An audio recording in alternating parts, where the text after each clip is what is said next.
This morning on DC News Now, most of us are starting off into the 50s to 60s, but later on this afternoon, feeling like summer. Just in time for the last full day of it. We'll be seeing those high temperatures, mid to upper 80s.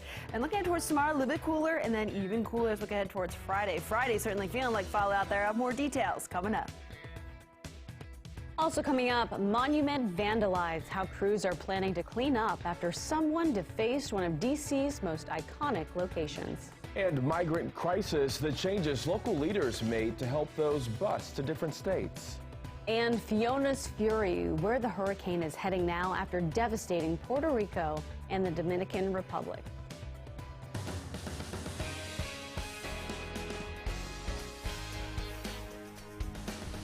All right, your time right now is 6 o'clock on this Wednesday morning. Good morning to you. Thanks so much for joining us. I'm Corey James. Good morning. I'm Tanaya Wright. Today is the last full day of summer. We do want to get right to meteorologist Jackie Layer for a check on our forecast, and it definitely feels like summer today. Yeah, we'll certainly feel like it later on this afternoon. Good morning tonight, and Corey, and we're going to be seeing those temperatures bouncing back mid-upper 80s later on this afternoon. But as you're stepping out the door right now, those temperatures are starting off into the mid to upper 50s for many locations. 59 in Leesburg, 55 in Winchester and Martinsburg, low 50s out towards Woodstock.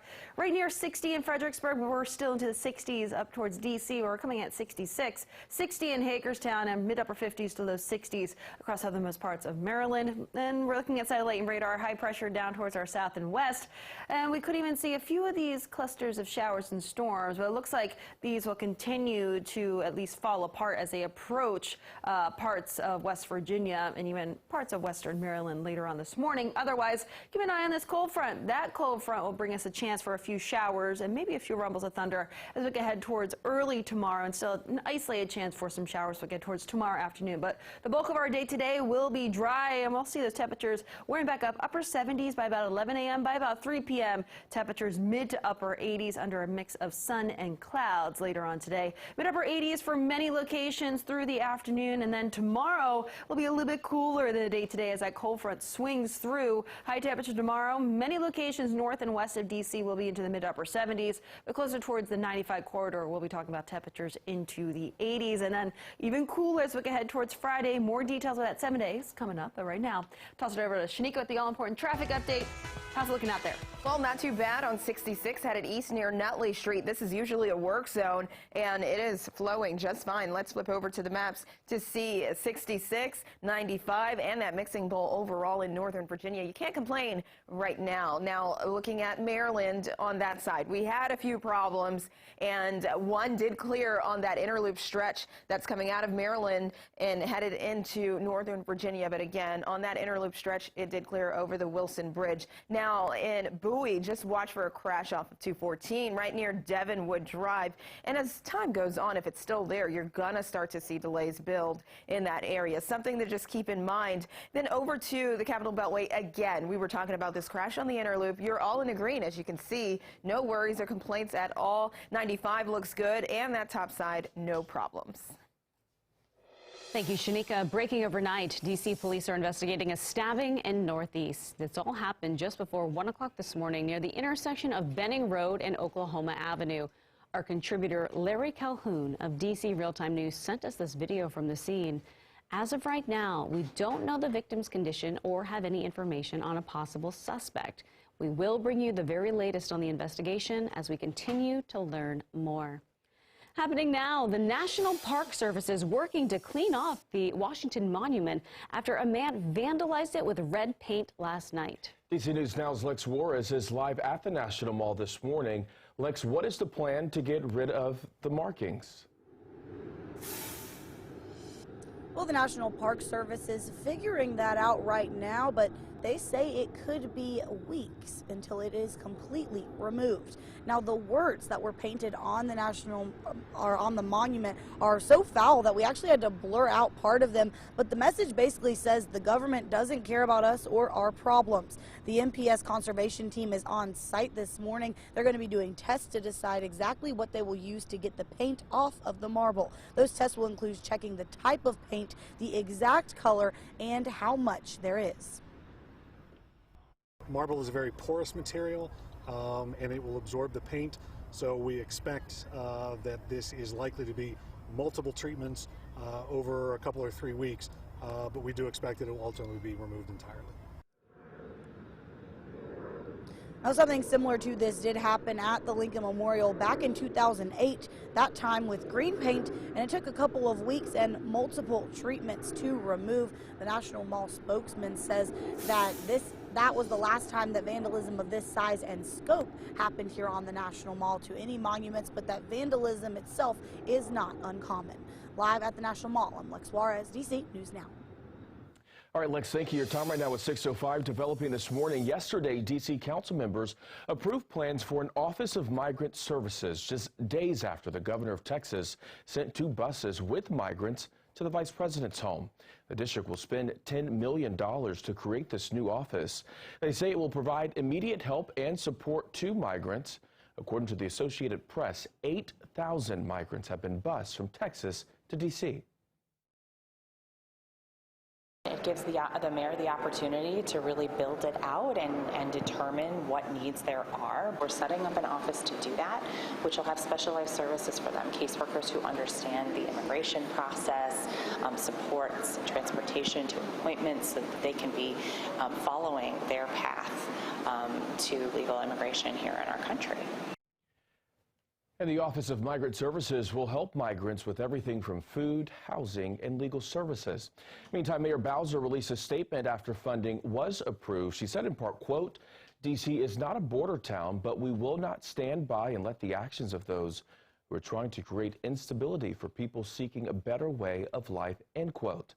Now, this morning, we're learning Venezuelan migrants flown from Texas to Martha's Vineyard are suing Florida Governor Ron DeSantis.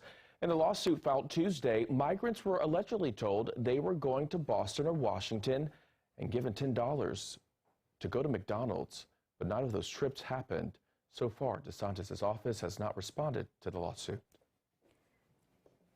And this morning, we're getting a look at the damage after Hurricane Fiona devastated Puerto Rico. Now, this video right here from the Coast Guard was taken on Monday. These devastating images show homes covered in water, a flooded airport runway, and a car caught in the raging waters. Now, right now, most of Puerto Rico is still without power and water.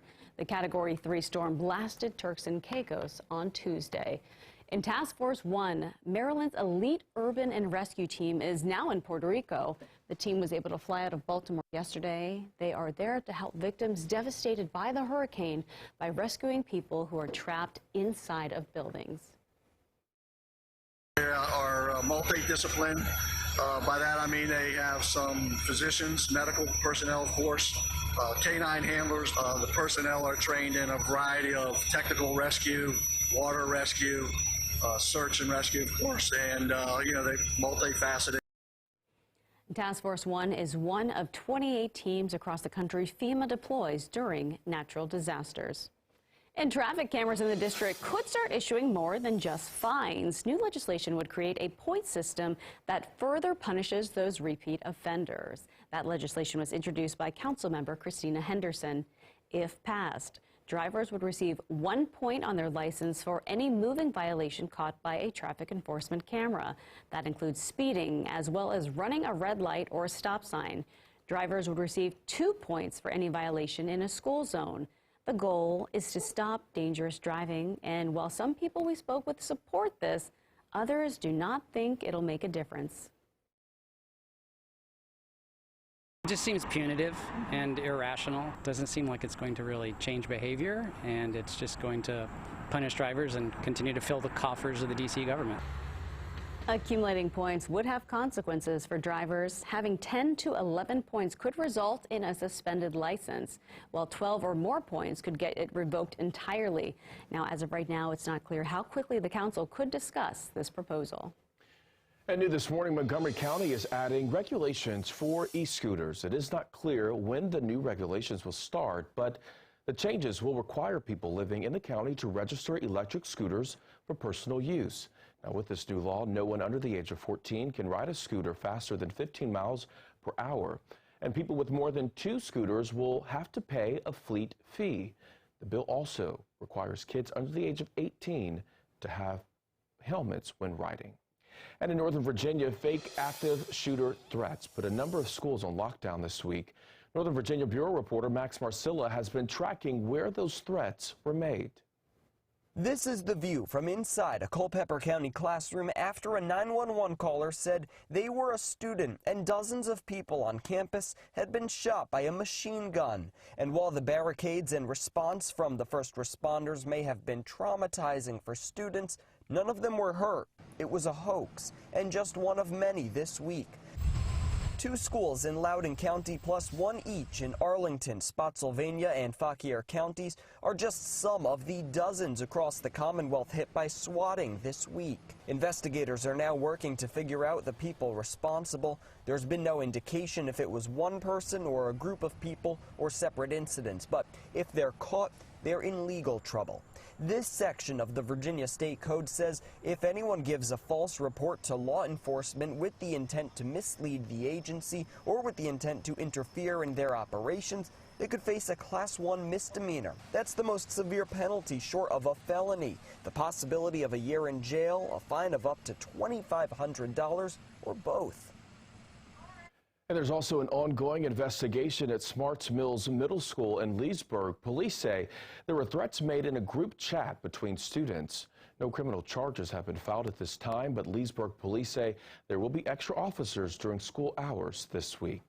And new action in Congress could mean you and your spouse will be able to split your student loan payments. If approved, the change would expand eligibility for President Biden's newly announced student loan forgiveness program. Some lawmakers say it would also protect victims of domestic abuse from being responsible for their abuser's debt. Victims of domestic violence or economic abuse should never have to pay the debts of their abuser. Closing this loophole is just common sense. Opponents have expressed their concerns, including how split-up debt would be passed on to both parties, as well as if there will be enough time for people to take advantage of the legislation if it passes.